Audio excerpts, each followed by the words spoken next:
I'm as mad as hell, and I'm not going to take this anymore!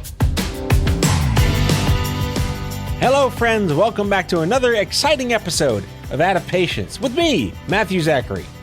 I've been living in oncology for so very long for obvious reasons. I am a cancer patient and all that fabulous stuff that comes with it. But every now and then I get opportunities to move into other areas of, shall we say, healthcare fuckery. And today's show is one of those shows. And today's show is about sepsis, something I'm grateful to know nothing about outside of that one episode of The Sopranos where Tony got shot and nearly died of sepsis. So joining me today is Tom Heyman, the president and CEO of the Sepsis Alliance, and joining him also, a +1, Bennett Kleinberg, a sepsis survivor. Apparently, survivor isn't just limited to cancer. And that is a good thing because it means he's alive, he's well, and they're here in studio. And one more thing before we get started. I am a proud graduate of Binghamton University, and every now and then I troll LinkedIn for interesting alumni. And Tom is one of those people. So we share a love of the Southern Tier, possibly of Wegmans, of course of Wegmans, and what it was like to go to Binghamton when they were the Bearcats or the Colonials or whatever you want to call them. So Tom Heyman, a Binghamton alumni, and his +1, Benedict Kleinberg, a sepsis survivor, are here to talk about all things fuckery in sepsis, a very serious show with a surprising sense of humor.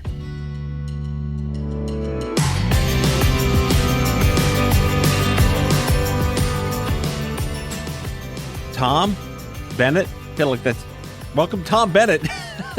Tom and Bennett, welcome to the Out of Patience hot seats. Good to be here. Good to be here. Yeah. I love when things work out karmically and people come in the studio and we get to look at each other in the eyes and get our body language. And for the listeners, I mentioned this at the top of the show for the intro, but I troll LinkedIn very often for fellow Binghamton alumni that I just think are interesting people, and whether they work in healthcare or not, I'd love to talk about my experience. Being an alumni, I had a great time there. I'm the biggest proponent of please go to Binghamton. It's a great college. It's a great university. And I found Tom Heyman on there, and we struck up a chat, and he happened to work for the Sepsis Foundation, which is just another angle of healthcare fuckery. But I'm like, all right, let's get him on the show. Wax poetic about, what is it, Vestal County. That's right. Broome County. Broome County, that's right. Vestal Parkway in Broome County, that's right. And he's like, can I bring my buddy? I'm like, sure. So Bennett Kleinberg, +1. I am the +1. But you're a +1 for good reasons, too. Because there are not many +1s who... You are a rare +1. I am a rare +1. That's right.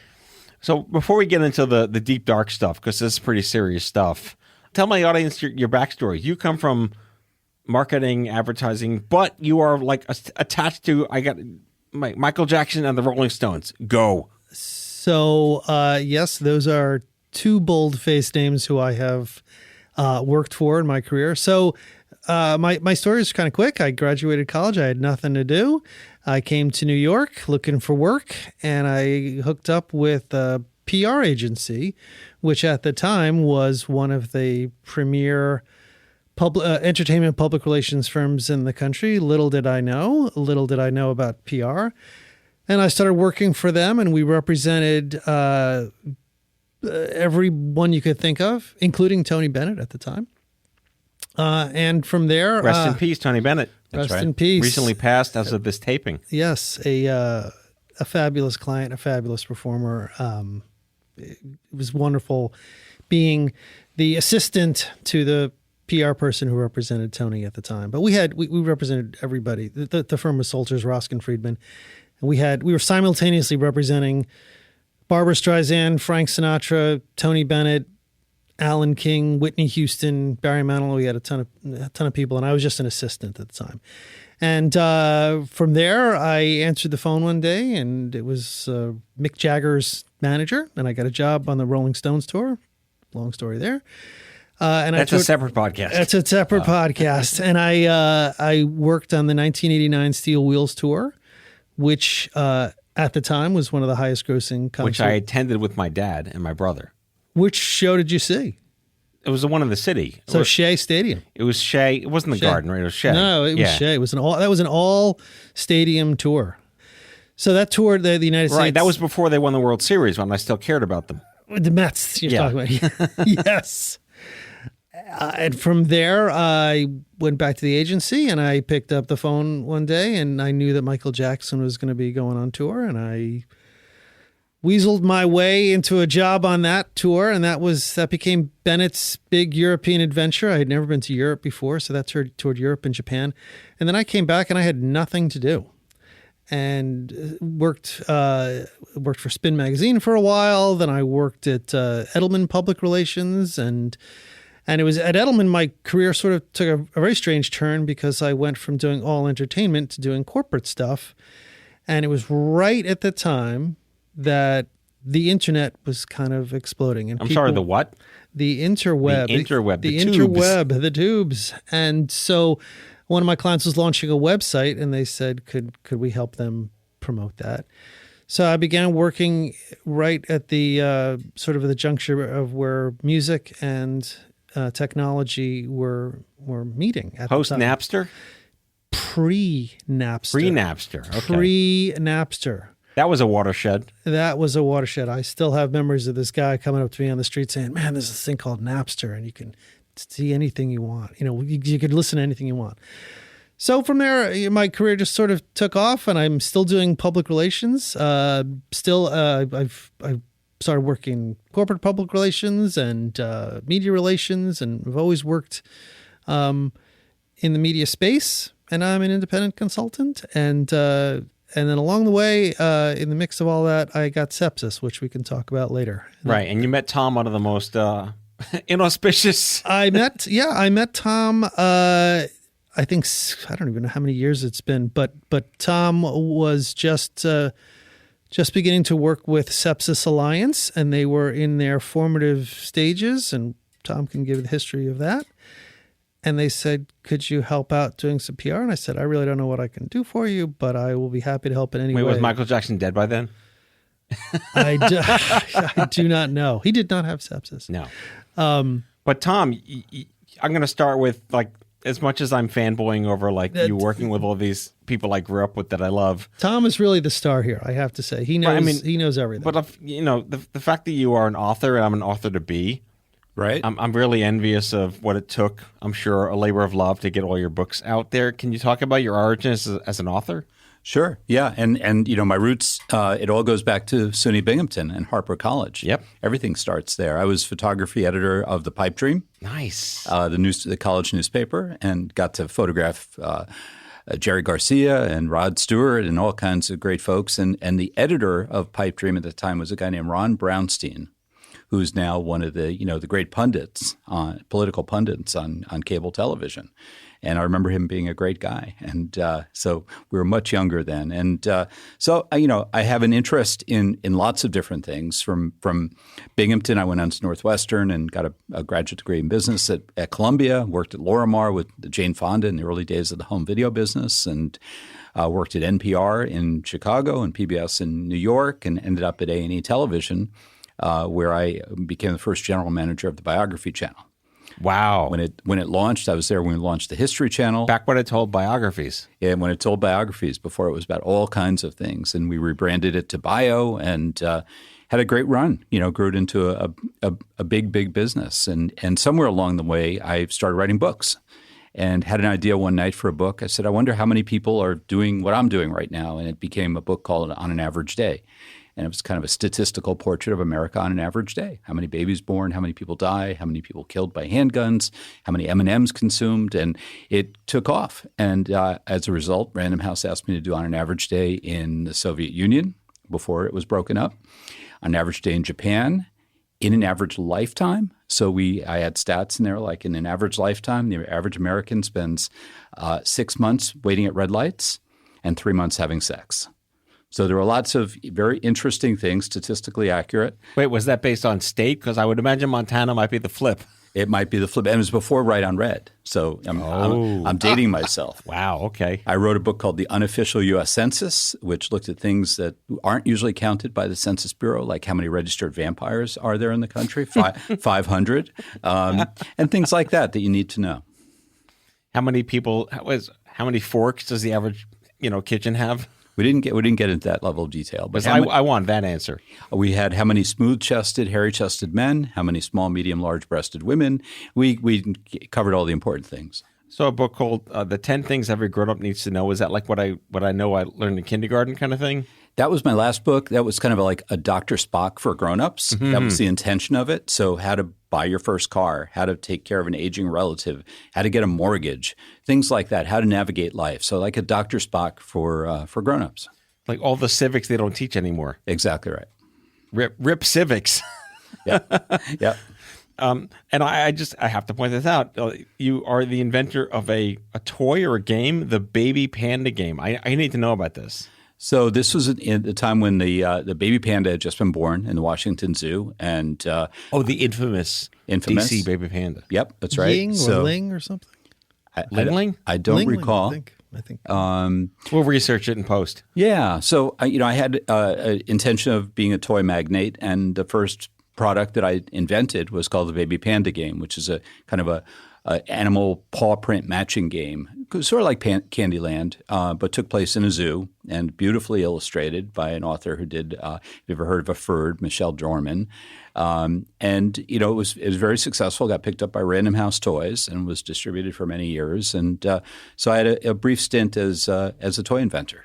I was about to say Rip Toys R Us, but they're back now apparently. Is that right? So they're coming back in like boutique bougie form in certain malls now. Ah, interesting. They were a destination when I was growing up. They certainly were. Yeah. I have an odd relationship to Hasbro, by the way.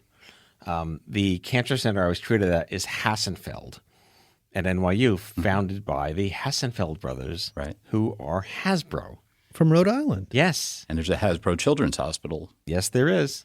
So thank you, Hasbro, for helping save my life. Right. A lot of Scrabble games. Exactly. Lots of oh my God, the littering of toys and Hasbro-ness in the doctor's offices was very self-evident. Right. Fun fact. Very fun fact.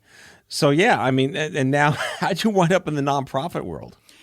Yeah, it's kind of an interesting turn of events. Someone I worked with at Lorimar introduced me to a doctor, Carl Flatley, who had just recently lost his young daughter, Erin, age 23, to something I'd never heard of before called sepsis. And I was really taken by his story, and I didn't really believe it at first. I didn't, this can't be happening in the kind of numbers he's talking about. He said, this is happening every 2 minutes. Someone's dying of sepsis. I said, this can't be true. Someone would have done something about this already. And I went home, I researched it, and it was true. Sure enough, it was true. There were 350,000 people dying in the U.S. alone of sepsis, something I had never heard of before. So I had the opportunity to help, and I saw a real opportunity to do something, even more important in my life. And I signed on to help as a consultant and became a board member and got very, very involved in this cause that is killing too many of us and unnecessarily. There's a lot we can do about it, and that has become my life mission. Well, incredibly noble. We tend to step into things that may or may not have been born of our condition, but you seem aptly suited for the task. Just for the listener's sake and maybe for the cheap seats inside my brain, sepsis, I found out about on an episode of The Sopranos. It's a bacterial infection of the blood. Is that what it is? Or no, correct me. No, many people, it's often confused, and people used to call it blood poisoning. Mm-hmm. So that's something people say, yeah, I've heard of blood poisoning. That is one version of what sepsis can be. But sepsis is your body's reaction to an infection. Any kind of infection. It can be bacterial, viral, like COVID-19, parasitic, or fungal infection. And your body kind of goes to fight the infection but goes into override. It overinflames. It overreacts to that infection. And as a result, starts to shut your organs down. So the only reason we have to be afraid of infections is because they can become sepsis. And when sepsis starts to come in, it can cause amputations. 14,000 people require amputations every year. I'm one of them. Or death. Bennett here had some amputations. Oh, hi, Bennett. Yeah. So we have a real life patient and sepsis survivor with us. And I remember when after I survived sepsis, I heard many doctors refer to it as septicemia. So depending on who you're talking to, they'll say, "Oh, sepsis," and then there's a condition called septic shock, which I had, which is sort of sepsis plus. It's like your opioid coma. Yep, and if you're really really lucky, you get septic shock with multiple organ failure, which is what I had. That's like the bonus episode. That's the extra super bonus episode. That's the cherry on top. Is there some Latin declension origin of what the word sepsis is and means it came from? Yeah, it was described, and I have to get the story right, but it's been described by in early text as kind of hectic fever. So it's been described way long ago, but for some reason, no one's really taken it on as something that needs to be addressed. It's been killing people since the beginning of time, and it kills all types of animals. Dogs get sepsis, cats get sepsis, whales off the coast of Cape Cod were just recently found to be suffering from sepsis. It is incredibly common. It is the leading cause of death of children globally. It kills more people than cancer globally. And there's a lot we can do about it. We can prevent the infection from happening in the first place through vaccinations and washing your hands and all that good stuff. Or we can be on the lookout when we have an infection, we start to feel sick, that we do something about it. It's like stroke or heart attack. You need to do something quickly because then it can advance. On that terrifying note, let's thank evolutionary biology for failing us for the last time. And now a word from our sponsor, Michael Imperioli from HBO Sopranos.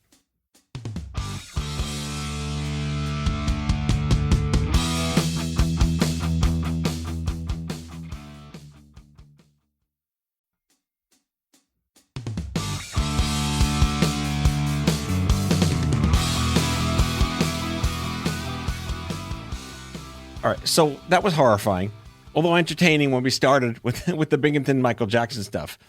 So Bennett, going back to this idea we talked about before the show of being an ultra rare survivor of something that's largely unsurvivable. Right. You made it through. Do you get asked, how'd you do it? Like, it's a ridiculous question, right? I think it's a little bit like, it's very much like cancer. Like when someone says, when someone it talks about lung cancer, people immediately flash to the idea that, you sort of brought it up on yourself. You must have smoked. But the truth of the matter is that you can get lung cancer from just living your life.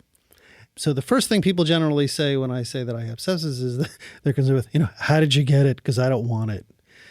And the fact of the matter is anyone can get it because it can result from a viral or bacterial infection that is not stopped, either stopped by your own body's defenses or through, usually it's intravenous medication that will stop it. So yeah, I do get asked all the time, how did you get it? And at the time I had a viral infection, a strep infection.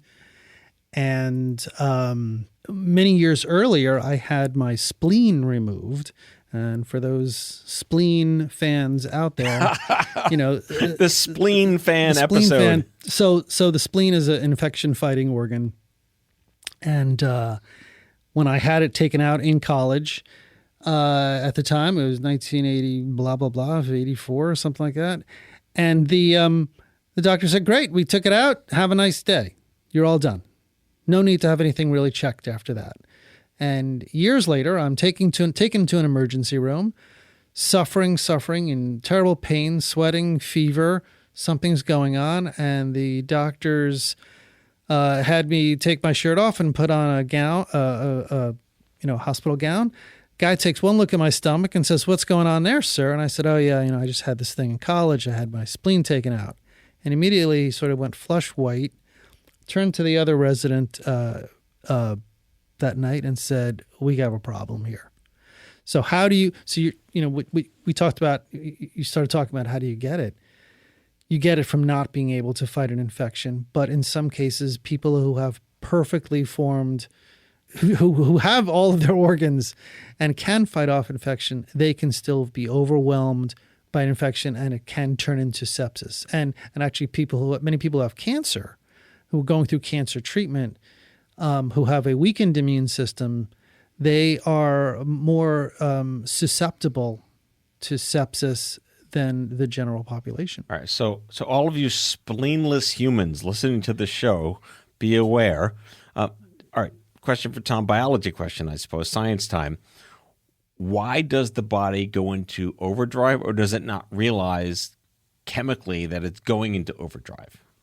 Yeah, I mean, it's a good thing for the body to react to an infection, right? You know, you send white cells to the insult. That's a good thing. What we don't completely understand is, why does it overreact? Why does the body overstimulate and start to shut its organs down? There are theories about this. There's evolutionary. If you're that sick, you need to be taken out.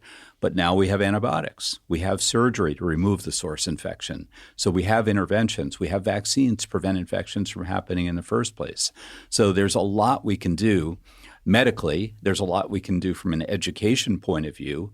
The public, most cases start in the community. So 87% of sepsis starts with a UTI. A boy scratches mosquito bite and plays football and gets infected. Dental abscess, kidney stone. Think of the pneumonia, flu. All of these can be instigators of an infection that can lead to sepsis.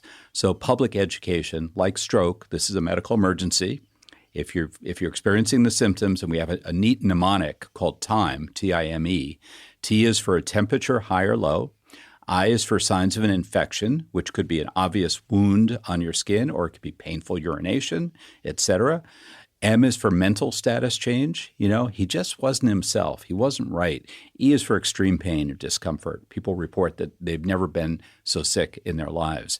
And in the presence of these symptoms, you need to either call 911, get to a doctor, not next Tuesday, but today, or go to the emergency department. It reminds me of, in melanoma, there's like something called the ABCDEs. It's like, is it abnormal? Yeah, stroke has FAST, F-A-S-T, face, arms, speech, time. Now I'm struggling on what the hell the B was in melanoma. I should know this, right? It's like abnormal color. Actually, it's abnormal something with a B. It's the color is off, the diameter is large, and something else. I'm sorry, melanoma survivors who hear my show. I failed you. But yeah, do the acronyms help? They do. It's because it's easy for people to with stroke, it was really a game changer. It used to be a whole page of potential symptoms. People can't remember a page. People remember 4 things: temperature, infection, mental status, extreme pain. And all this can be found on our website, sepsis.org. Yeah, we're going to plug the website, of course. Thank you. All right, so another dumb question from someone that's gratefully not have to deal with this type of fuckery. I've dealt with my own type of fuckery. And I would imagine this is also a diversion based on culture and economy and governments and all sorts of stuff that affects anything anyway. How is this not found as quickly as it can be, or is it just this undiscovered accidental, oh my God, let's turn it over to the guy that had it? I'll answer. And, in my case, the doctors who saw me that night were smart, and they were with it, and they suspected sepsis right away. Is that common? It is not as common as it should be. There are many medical departments that look for other things first and don't suspect sepsis. So they will say, oh, he's got his abdomen is a little tender, maybe there's a stomach ache, or maybe there's a kidney stone, or maybe there's something else. And it might be that, but sepsis could also be on its way down the road. So, statistically, Tom, maybe you can talk about how frequently it is misdiagnosed, because many, many sepsis deaths occur because the first doctor seeing the patient, and sometimes this could be an EMT, the first doctor who is encountering a patient is not thinking this individual is showing signs of sepsis and maybe rapidly declining, because that's, as Tom mentioned, time is the key factor here. If sepsis is not suspected early enough in a patient's presentation, that patient may very well die. And if they're not going to die, they may develop gangrene, and they may need to have limbs and things removed. So many times you'll hear about sepsis patients who did survive, but they lost one or both of their legs below the knee, or they may have lost an arm above the elbow. It's a really, really terrible thing. And so indeed the person has survived sepsis, but the change to their life is going to be significant. Yeah, it's not that easy to diagnose. It can look like other things. So we really need healthcare providers to be on the lookout for it. It's the most common cause of death in hospitals. So what we have to have healthcare providers thinking about is, could it be sepsis first? There's no simple test for it yet. We have diagnostic tools, but there's no simple test. So it really requires patients and their family members to say, could it be sepsis? To put it on the radar, and then certain things will happen. In New York, there's something called Rory's Law that requires all hospitals to have a protocol in place named after a young boy, Rory Staunton, 12 years old, died in New York City after cutting himself in a gym class. Pediatrician missed the diagnosis, hospital missed the diagnosis, just a terrible tragedy. The state now requires all hospitals to have a protocol to be on the lookout for it and do certain things. Nationally, there's SEP 1, which requires all hospitals for adults to be on the lookout for sepsis and do certain things. So, but there's no initial sepsis screening to start with and work backwards from? There is, and that's what New York now requires, and we're trying to get imposed nationally, that every hospital, including children's hospitals, because this is a leading cause of death of children in the United States. More children die of sepsis than cancer in the U.S. So has it been shown to reduce sepsis deaths, this policy? Absolutely. Good. Yes. That's what it's the whole point of it is supposed to do that. Absolutely. Those hospitals that administer the protocol and the screening tool successfully have a lower mortality rate. So there's a direct causal relationship. And awareness also, because many, many people show up to an emergency room with someone else, either a parent, a caregiver, a friend, or something like that. So the more people who are walking into these emergency departments complaining about one thing or another, if the person who is with them says to the doctor, does my friend, child, husband, wife, are you checking for sepsis? That can help, because the doctor may know a lot about sepsis, but it may not be at the forefront of their mind when they are seeing this patient in an emergency situation. Well, I'm glad you said it that way, because it's really easy to throw doctors under the bus, right? I mean, again, just looking at how easy it is to misdiagnose pretty much anything. Yeah. Right? Is it fair to do this? There's a million ways to die. Yeah, there really are a million ways to die. All right.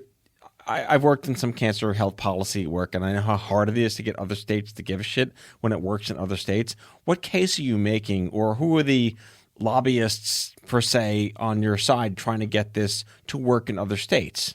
Yeah, if there was ever a bipartisan issue, it's sepsis, because it's not only kills lots of people, injures lots of people, but it's the most expensive cost of hospital care in the country. So if you go to states and make them understand how many of their people are dying, how much workplace productivity is being lost when they're in the hospital or recovering, and how much it's costing them, they start to pay attention. So I think you have to make an argument on all dimensions of this. Well, I think I saw a statistic, and I don't have it offhand, but we're talking in the billions of dollars, the cost of sepsis in the United States. And if it is, as Tom mentioned, it is one of the leading causes of death, period. So if more doctors and more healthcare providers are thinking about sepsis, lives will be saved, but dollars will be saved as well. Well, it's all economics and capitalism, right? If you can show Kaiser Absolutely. Permanente that you'll save $6 billion in the next 10 years by doing this, it's a simple thing to say out loud and hear your words, but implementing it, we know, could take forever to get done. So obvious question, what does the Sepsis Alliance do? So we work in 4 areas. One is to make sure the public knows about sepsis, like stroke or heart attack. So making sure folks know that they need care urgently if they observe these symptoms in themselves or a loved one. Call 911, et cetera. We also provide support for sepsis survivors. We have a community called Sepsis Alliance Connect, has over 1,000 members now in just a year. And we provide support communities and support services for those folks, because there's a lot of post-sepsis syndrome, we call it, where people have cognitive, mental, executive functioning challenges post-hospital care. We also train healthcare professionals. We have over 150 courses online for healthcare professionals free of charge home health aides, skilled nursing facilities, first responders, dentists, oncologists, OBGYN, you name it. We have education and training for them. And we have over 40,000 professionals who we've trained. And how many years have you been around? We've been around for 15. We've only been doing professional education for about 3 years now. And how have you found it moving from board to CEO? It's great. I have the opportunity, to work hands-on in something I'm incredibly passionate about. We hear tragic stories every day, but we also hear stories of people who took what they learned from us and applied it either as medical professionals or as a good neighbor or as a relative. And we get stories in that, I told someone to go to the ED and they had sepsis and they were treated effectively and sent home. Pregnant people, this is the number 2 cause of maternal mortality in this country is sepsis. Really tragic and disproportionately affects underserved communities, medically underserved communities. As everything does. Yes. So let's close with, it's easy to show the bald kids on the St. Jude commercial, but it's always nice to show the kids that are alive playing soccer because of St. Jude. And, Bennett, you are one of those people. I want to just ask, how did you find out about this community and what did it mean to you and how are you supporting it? I think I don't know how many years I've been working with Sepsis Alliance. It's got to be more than 10 years at this point. But after I had sepsis, I had a lot of people, coming up to me, oh my gosh, it's incredible that you're alive. You offer so much hope. And when you talk about things like sepsis and cancer, as we were talking about earlier, if you are a survivor, of something that is so amazingly hopeless and tragic. If you have survived this, you almost have a duty to talk about it and give people hope. So I felt that I needed to do that. So a number of years, 5 years after I had sepsis, I was getting a little flabby and out of shape. So I talked to my doctor and he said, why don't you start to run? So I started to run, and I sort of like Forrest Gump, and I just kept running. And so then I started training for a marathon. And in 2008, which was 5 years after I had sepsis, I ran the New York City Marathon. Woohoo! Good for me. And at that time, I raised money, I don't know, for a lung cancer charity or something like that. But I did wear a shirt that said Sepsis Survivor on it. And I cannot tell you how many people would sort of pat me on the back and be like, oh yeah, I'm a sepsis survivor too, or my friend had sepsis. And I have run the New York City Marathon every year since, with the exception of the year 2012 when it was canceled. But every year since, I've run the New York City Marathon, and I've run a whole bunch of other marathons and half marathons, always wearing this sepsis survivor shirt. And I remember I was running once in New Orleans, and a guy comes up to me. I don't know, we're like at mile 17 when we're all dying out there. And he said, dude, I've been following you the whole way. I survived sepsis too. So we give each other a high five, and it's really a fabulous thing to be part of this community of sepsis survivors, because there are not many of us, and many of us, as I mentioned earlier, are living a life maybe without a foot, without a leg, or without an arm, or something else.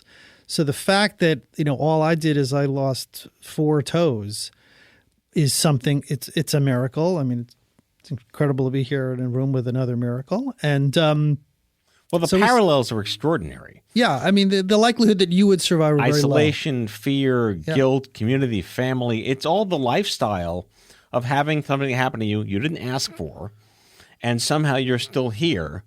But thanks to the awareness and progress, I'm perseverating on helping you get every fucking state to mandate this thing.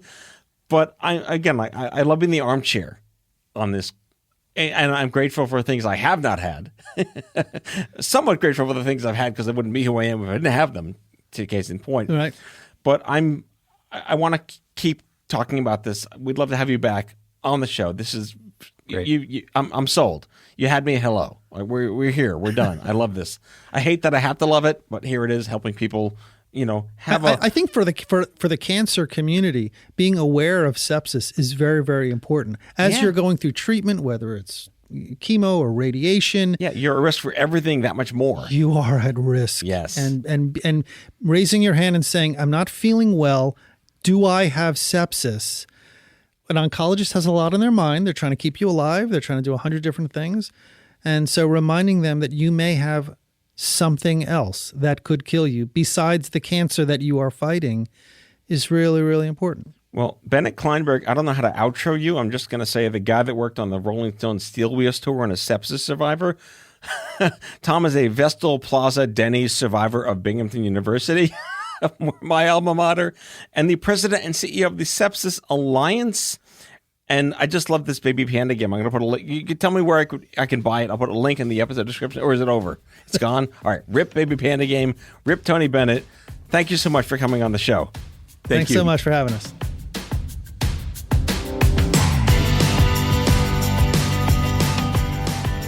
Out of Patience with Matthew Zachary is an Off-Script Health production. The executive producers are Matthew Zachary and Andrew McDowell. It's mixed and edited by Kyle Moore. If you like the show, ratings and reviews are always welcome. Leave us a message anytime at 855-AUDIO-66. That's 855-AUDIO-66 to share your healthcare shitness with us, and we might just play them on the air on a future episode. For more information about this show and Off-Script Health, visit offscript.com. That's offscript, no T.com.